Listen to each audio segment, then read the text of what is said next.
Here we look at geometric card tricks. Now you may not have heard of geometric card tricks before, but we can actually take advantage of the geometry of cards and the images printed on them to accomplish some very surprising things. So I have a deck of cards here, and so we need maybe about a third of it. So if you were here, I'd have you just cut off some good chunk of cards there. Maybe that's enough right there. Or we could just deal them to the table. Okay, so what I need you to do, well, we can mix the cards as much as you would like here. We could have you mix them. We could go ahead and just deal them out into piles. And you can decide how to stack these. Maybe you want that one on top of that one. We can do it into 4 piles. In fact, we deal different numbers into each if you would like. It doesn't actually matter. Then randomly stack and so forth. Okay. And now what I need you to do is just randomly choose one of the cards. It truly is a random choice, so maybe you choose that one right there. Okay, take a look at it. Now, unfortunately, because I don't have a spectator here, I'm going to have to see the card, which is, in this particular case, is very unfortunate, but I'll explain to you how it would actually work if you had a spectator and they saw the card and you didn't as a performer. Okay, so it looks like they chose the 3 of spades, okay? And then what you do is you have them randomly put it wherever they would like. Okay, within the others. They truly can. And then from here, you can actually mix the cards as much as the spectator would like. Mix these as much. We can go back to dealing into piles, whatever, quantity that you would like, and then randomly stack these. That's just fine. Great. Okay. And then we can do some Charlier shuffles or just some real mixing here. Okay, so once the spectator is convinced that the cards are mixed, what we can do at this point is we're going to use our intuition to discern what card the spectator actually saw. So I'll look into your eyes for just a moment without it being overly creepy, and then try to see if I can now discern what card you have in mind that you saw. So we're going to go through these. Let's see.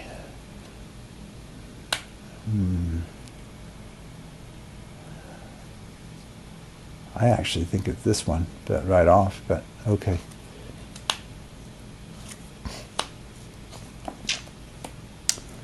Let's see.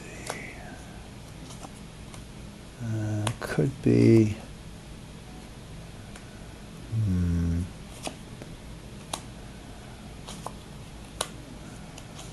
No, that's the only one I'm feeling good about. Now, I want you right now, as you try to puzzle through what I'm doing, see if you can figure out what I'm looking at. I'm looking at the geometry. What geometry would I be focused on? And how would that geometry help me to know that this is the card that you saw? Okay? Now, it is true, I saw it as well, but I could have found it nonetheless. So what is it about the geometry of these cards that would allow me to find the spectator's card without fail? Okay, well, that's what we're going to talk about first. What are called one-way cards. Okay, so this is a geometric feature of cards. Okay, so what I want you to do is focus on, so we're going to look at the, we'll look at the card you actually chose first. 3 of spades. Okay, so look at these little spades. Do you see that 2 of them are pointing that way and only 1 this way? Okay, and that if you turn it over, it's the opposite. You have 2 pointing this way and then this little guy pointing up. Okay, so this is an example of a, quote, one-way card. Depending on how you orient it, it technically can be discerned as different from the other orientation. So why don't we have them all face up, face, away from us. So these two little guys point away, so that would be a one-way card that's pointing away. Now what about, I'm going to just rotate this because I know what I had already set up. So look at the ace. In your mind's eye, can you see that maybe that's pointing that way because of the club there? Now look at the pattern here. We have 1, 2, 3, 4, 5 that are kind of pointing this way and only 4 this way. So you go with the majority. So we would say the orientation of this card is outward. It's away from me, the performer. Okay. What about here? I guess this one I would have to rotate. So this one here, those in some sense cancel out, right? We have 2 there, but we have 3 going up there. So that would be the correct orientation to have the majority of them pointing that way. Okay, now what about this one? Can you see how there's 5 pointing that way and only 3 this way? So that would be the correct orientation. Same thing here, 4. And then here it would be, so you have all 5 of these are pointing that way, only 2 the other way. Those 2 are pointing up. Here it's 5 pointing that way, and so forth. Okay, 3 pointing that way. Okay, so there is a way to discern which way this card is turned according to the geometry of the image here. So that's pointing that way. Same, we have 4 pointing that way. Now this one, you can just make a decision and say, well, I have a majority of them above. So you can think of that as pointing that way. You could count that as a one-way card or not if you find that confusing. Okay, and pointing that way, and so forth. Now, it's not true that all cards are, quote, one-way cards. Okay, so that's important to know. So that's pointing that way. So those particular cards are one-way cards, but some of these others are not, like that one. There's really no way to discern a difference between, right now, moving in this direction versus that in terms of how you read it. Same thing there. See, the problem here is it's perfectly symmetric, right? Same thing there. You have 2 hearts pointing down, 2 up. Okay, that's not helpful. Okay, 1 club that way, 1 club this way, not helpful, not helpful, not helpful. So none of these, so you have 5 hearts down, 5 up, right? 5 spades up, 5 spades down. Okay, so none of these are, quote, one-way cards. Okay, so what you can do if you wanted to work with a shuffled deck. Now, what I did is I pulled out a bunch of one-way cards and had them at the top. Okay, and then I just have you choose, no more than that number. So I know that these are all one-way cards. And then what you do is you can have these mixed as much as you would like. Just don't rotate them. Don't rotate them. Keep them in same rotation, same orientation. Okay, and then you can even deal into piles. It actually doesn't matter how many you put into each pile. Just don't rotate the cards with random stacking. That won't hurt the features that we're focused on. Okay. Now, if you want to peek here, it looks like all of the cards are going away from us, which is fine. So at this point, what you do is you just have the spectator freely choose any card. So maybe they choose this one here. So all you have to do is, as you're taking the cards back, just kind of, because they're focused on looking at their card, rotate the packet. That's all I did. It was this direction. As I collect them, I just rotate it. Okay. Now, it is true you have to kind of keep an eye on them as they look at it. Make sure they're not doing this sort of thing, right? Because then you'll have to rotate your packet back. So just kind of keep an eye on and make sure that they're kind of holding it the way that they pulled it out. And now they're free to put it anywhere. It doesn't actually matter. In fact, we probably should see what it is so you can see. Okay. And now it will be easy to spot, right? Because, so watch. So if we go through here and look at it and go, I'm trying to discern what card you actually saw. What card did you see? Well, you can see right here that this is a one-way card pointing towards us this time, right? The majority of those so all of these cards will be pointing towards us, the performer, except for the spectators, and then you'll know, right? So pointing towards us, majority, right? Same thing here, towards us, very good, towards us, away from us, right? 2 clubs, that away. So you know that's their card. These are towards us, the majority of the little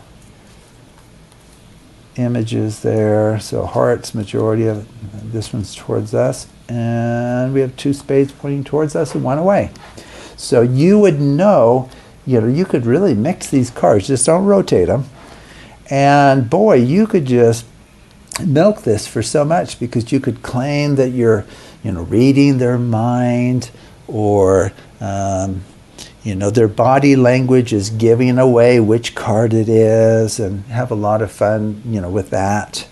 But you can, once those cards are spread out or going through them one at a time, you can find their card perfectly without making a mistake. You'll know for sure which card is theirs, even though you didn't see the identity of the card. Okay, so that's a fun way to take advantage of the geometry of the images on these cards. Okay, so one-way cards is one way to go.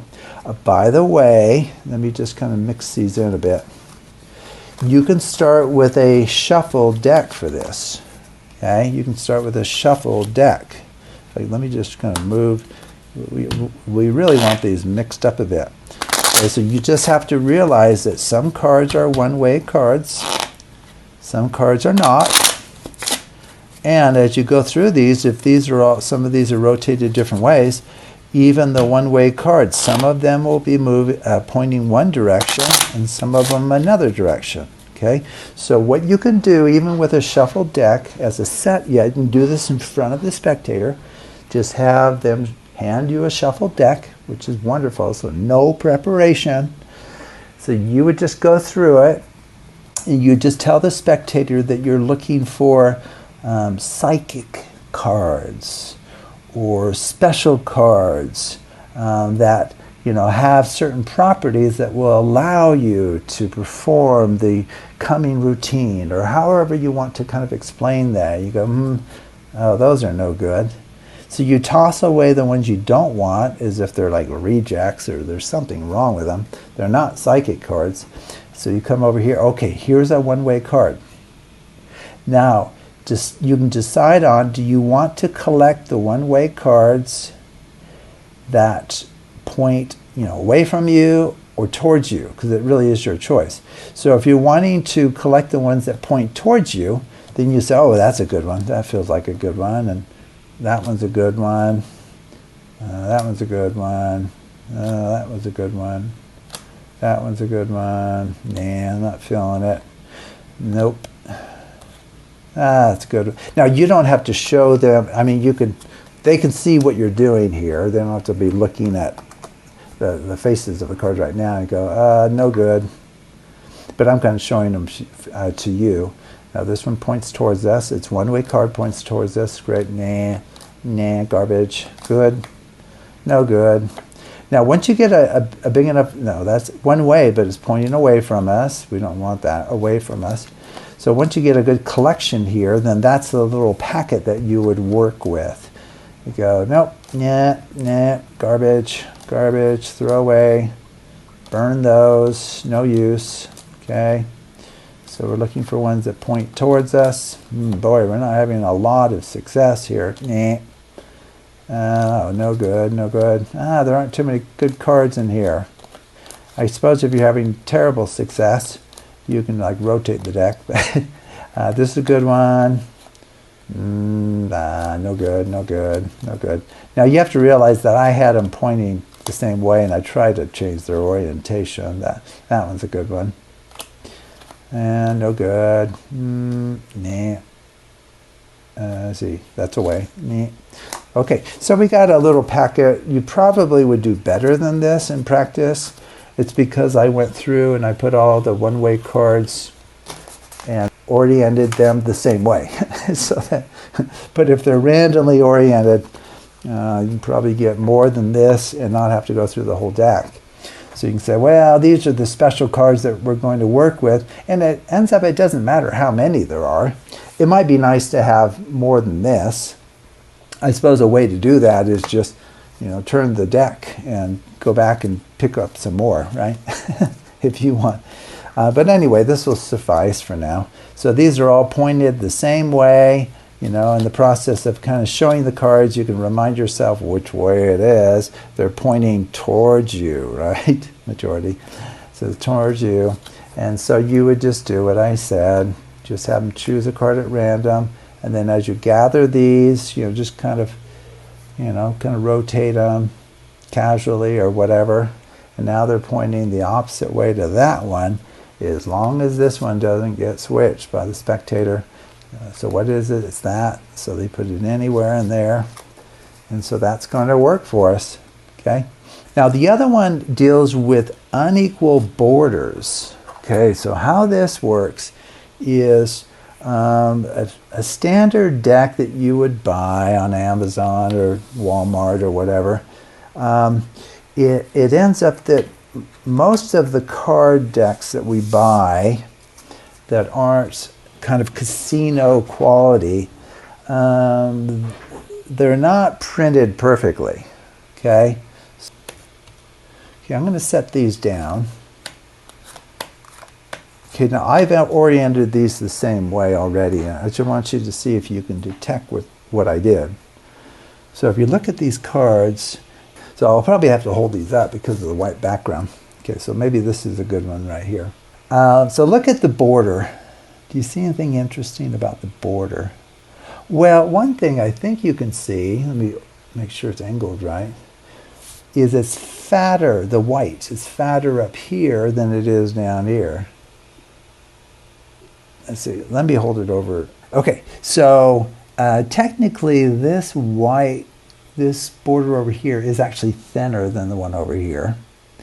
Not by much. But up here, that is much fatter than this. Quite a bit fatter. Okay. Now, is that true for some of these others? Oh, yeah, for sure. So can you see how much fatter this is up here versus down here? It's much skinnier, thinner white space there. And if you look really carefully, the margin here is a little thinner than that one. Let's look at another one. Same thing. In fact, you can even see that they're off centers a bit, right? I mean, the purple's not perfectly centered. Well, you can see because this is so much thicker here of a margin, a white margin than that, okay? So you can take advantage. You could either focus on the fact that the, this is a good one for left and right margins, I think. Yeah, that one's pretty good. Can you see that the left margin, the white margin, is thinner than the right one? And then, of course, the top is fatter by quite a bit than the bottom. We're focused on the white border, okay? So it's similar to kind of one-way cards, right? So here you're taking advantage of the geometry of the back of the cards. The back of the cards now, okay? So if you were to kind of go through the cards, now this you may want to do ahead of time, unless you're claiming that you're kind of feeling the cards as to why you're keeping them. But really what you're looking for is, maybe in this case, look for the if a card has a clearly fatter top border than the bottom. Okay, and we'll have that on top. So you go, oh, okay, this feels like a good one. That feels like a good one. Yeah, that was a good one. And so forth. And you can see, now I've chosen these because they're all fatter on top. In fact, you can really do it for the whole deck. You could, oh man, that one's really bad, isn't it? If you look at how much thicker the white border is up there than here. So if you were to do some pre-setup, in fact, I think I did it for the whole deck. Well, maybe not. It looks like I got lazy. But you can orient them, you know, so that that fatter portion's on top. And then, of course, you could have it on the top of the deck, okay? And now you can start dealing the cards until the spectator says stop, you know. As long as you don't go through the ones that you've arranged so that they're pointing the same way. We have a fat portion on top, and they say stop there. Then it's very similar to one-way cards, except that we're looking on the backs now, okay? And so, boy, you can just see how much bigger that is, can't you? It's just crazy how much bigger that is. Some of these borders, like the border on top, is so much thicker. Or what you'll find with some decks, I find it equally likely that maybe the tops and bottoms are pretty similar, but then the left and right are like really different. Kind of like different in the same way that the top and the bottom are different here. Okay, and it's because these technically are reject packets, reject cards, because the ones that are like perfectly centered would reach casino standard, because for the very reason that we're looking at. If you know that there's a discrepancy in the printing here that would allow you to in any way keep track of where a card is, because the backs aren't identical from card to card, then that's a problem for the casinos, right? So they need to make sure that the back of the cards are as similar or identical as possible. Okay, so what you can do, I have the fat end up, so you can just do the same thing. They just randomly choose a card, there you go. And so here, you just kind of fiddle and just rotate. And so now I have the thin end on top, fat on the bottom. And so if you watch how they're handling their card, and I can just show you, it's a 5 of hearts. And then if they put it anywhere in here, then you're free, just don't drop the cards. You're free to mix them however you want. A safe thing to do is just go ahead and just deal them into piles, of different sizes. Just make sure you don't rotate any of the cards. And, make it look as haphazard as possible, which it is. We're not keeping track of anything, okay? And so you could really deal these out in a way that the spectator's going to go, okay, there's no way anyone could know anything about where these cards are, right? Because he's just like randomly dealing them. And the only thing I'm worried about is maintaining this vertical orientation, right? Just maintaining that. And then the spectator can say, okay, pick up this one next, and then that one, maybe this one next, and then that one, okay? And so it won't take long to convince the spectator that no one could possibly know where the cards are. And that's true. Okay, and so at this point, what you could actually do is you can just spread these out. Okay, so this is a little different than the one-way cards, because with the one-way cards, you almost have to see the entire face of the cards to determine like which way it's going. So here, what you're looking for is essentially uniform. Wow, there's the card, by the way. Sticks out like a sore thumb. How it got on the bottom, I have no idea. But anyway, boy, look at the difference in border. I have the tops matching, by the way. The top edge is matching, just about matching. But look how much fatter that is versus that. That's amazing. So anyway, we've already found the card. It's that one. So depending on the deck, it might be that you're focused on the left edge, being the same thickness. Right? But with this particular deck, I noticed that the easiest way to spot a discrepancy in the centering of that image on the back is to focus on the upper margin. Okay. So anyway, so you could claim that you're trying to get a sense of where it is. Oh yeah, I feel Feeling like it's over here somewhere. I'll get rid of those. Let's see. Not that one. Or that one. Nope. Oh, I'm down to 2. Which one could it be? Boy, I'm just drawn to this for some reason. See, is this the 5 of hearts? It is indeed. Okay, so, and you'll look like a wizard. Okay, so that is using like unequal borders or margins. That would be another way to say it, the margins around the border, I guess. The margin that makes up the border of the back of the cards. Okay, and then the last one's called crimps. Okay, and so, boy, there's a lot a person could talk about regarding crimps. Now, on my on the Hidden Structures channel, under card handling for math nerds, I think it's a playlist, I have a video on breather crimps. Those are powerful. A breather crimp. Well, a breather crimp is just a special kind of crimp. Okay, but crimps come in different varieties. Okay, so how this works here is it's dealing with the geometry of the card, but in a different way. Because right now we've been focused on the geometry, essentially two-dimensional geometry, like which way is it pointing. Well, now we're focused on the third dimension. We're focused on the z-axis here. Okay, so how this would work is, so let's say they choose a card at random. Maybe they choose this one right there. So, they pointed to that one. So you're like showing it to them like, showing it to them like that.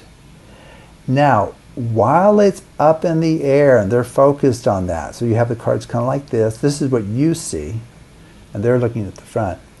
What you can do, this is just one example, you can use your thumb. Watch my thumb down here. Sorry, I'll point it down. Use your thumb to just put a little bit, not too bad, a little bit of a bend. Can you see that little bit of a crimp? I don't know if you can see it, maybe. So a little bit of crimp in it. Maybe we want it even a little bit more pronounced, but don't fold it or anything. Okay? So I know that this crimp card is above theirs. That's the point, right? The crimp card is above theirs. Okay? So what that would mean then is if we do any kind of mixing that doesn't change the relative order of the deck. So like I've mentioned before in other videos, the Chardelier shuffle does that. Now, of course, cutting the cards will do that. That won't change which cards are neighbors, immediate neighbors to each other. Okay? Or a wonderful one is the Chardelier shuffle, the top to bottom, bottom to top, top to bottom, bottom to top. Okay? But you can see right there. Can you see the crimp? Can you see the little crimp right there? Yeah, so you can see the crimp. So it's not too hard to spot. And if you think about it, see with my thumb here, they can't, the spectators over here, right? They really can't see that there's anything suspicious. That looks fine. Okay? So if you kind of have the crimp on this end, that's helpful for avoiding detection by the spectator. Okay, but you can do any kind of mixing that doesn't change the relative kind of position of things. You can't, since I know where it is, you can get a little bit braver and cut off packets, right, that are going to be randomly stacked. So this is all giving the impression that the cards are being like randomized. Now from here, I probably want to just put that one down at its own. Now it doesn't matter where that whole group of cards goes. The ones that are neighbors are still neighbors, right? So that's just one of many ways of kind of preserving the proximity of the crimp card with the card of interest, with the spectator's card, okay? And so, so in an effort to, well, there's just so many things you can do with this, but if you spread this out like that, or maybe we need to spread the other way, actually, because the crimp's on the on the right, right? Crimps on the right, okay? So I don't know if you can notice, it's hard to tell on the camera there, isn't it? Because of your angle. Let me just show you this here. So this is what I see. I don't know if can you see anything or not? Can you see that edge? This card has kind of a little bit of a bend to the edge. It's not very pronounced, but I can certainly see it from where I am. I don't know. Heck, this is hard to show on this down-facing camera. Okay, so just from spreading them out, I can spot it right away. Okay, so let me spread them out again, and I'll just point to where it is. And then you just have to try this for yourself, and you'll discover that, boy, it stands out. Yeah, this little guy I can see just fine. And this would be a reason for not putting, you need to put a big enough one in that you can see it, but not too big that the spectator goes, what happened to that card? Right? So you could do the same sort of thing, kind of find the card, kind of use your special trained senses to kind of narrow down where the card is. Or what you could do too is, the card's right here. Let me just kind of make it clear. That's the Crimp card. So what I could do is I could gather everything above the Crimp like that. So I know which card is theirs. It's this one. It's the one below it. Okay? And you could make it out that you're just kind of breaking the packet in half or what have you. And so now you have their card on top. Their special card is on top. Okay? And I think we showed it to you. Yeah, we did. So from here, I mean, once you know where their card is, then you're you're in control of a lot, because of course you could do a riffle shuffle that leaves the top card where it is, and that's mixing the cards, and in the mind of the spectator, there's no way that anyone would be able to find that card now, right? But we know it's on top because the riffle shuffle was done in such a way that I'm leaving the top card on top. Okay, so from here, however you want to kind of finish, you could have the spectator tell you when to stop. You can do some like packet creations, kind of put packets out like this. Now you have to realize the spectator is saying stop, stop, that kind of thing. And then maybe put one over here. That's probably a smart thing to do. Now the special card's right here. Okay, put one right there. And then from here, you can go, boy, you were given a free choice to kind of stop wherever you wanted. When I did that thumb riffle, we broke it up into all these little packets, and the stopping place was completely decided by you, which is true.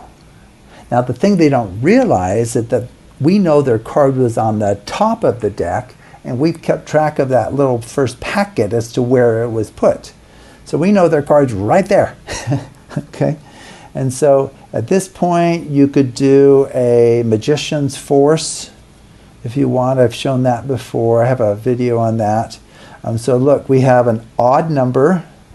If you remember, if you have an odd number of choices, then you, as the performer, need to go first.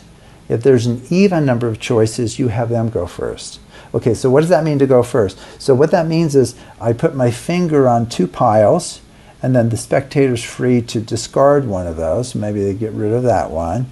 Now the spectator puts two fingers on two piles somewhere. So maybe they go with these two, and then so you're free to discard one of them, and you'll get rid of that one because this is the one you want, right? And then the spectator, and then you put your finger on two, so maybe you put them on these two, and it doesn't matter which one the spectator gets rid of because neither one of those is the one you need. And then maybe the spectator puts her fingers here, so you get rid of that one. Actually, it doesn't matter. And then you put your fingers right here. The spectator says, "Oh, get rid of this one." And then technically, this spectator would put their fingers here. This is the last two piles. And then you get rid of one of them. Of course, you'll get rid of the one you don't want. And then here you go.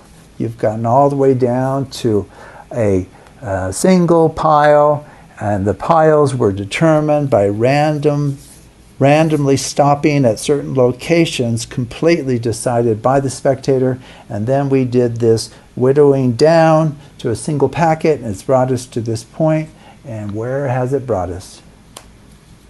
It's brought us to the spectator's card, which at this point, before you turn this over, you know this is the spectator's card. Okay, that's important to clarify. But you don't know what it is. And the spectator knows what their card is, but of course they don't think it's that one. So when you reveal this, you can say, boy, does that card look familiar? You know? And, you know, hopefully the spectator will be honest and say, that's my card, you know? And if they lie, you can say, oh, golly, for some reason, I was really thinking that was your card. Where did I mess up? And, you know, the more honest among them will kind of laugh and go, well, it is my card. I was just joking around. You found it. And then the next question they'll have is, how did you do that? How did you do that? Okay, so anyway, this idea of crimping allows you to keep track of the location of, you know, a certain part of the deck or a single card. I just used it to mark the spectator's card, which was right below it, right? So that's a wonderful way to, you know, kind of use the, quote, geometry of the cards, namely a little bit of a bend in the Z direction here to spot it, okay? And if you want to look at breather crimps, I have that separate video, and those are really powerful. They allow you to randomly cut to any card that you want, you know, like maybe that's an ace of spades there. And you're able to do it reliably because of what is called a breather crimp. So anyway, maybe check that one out as well.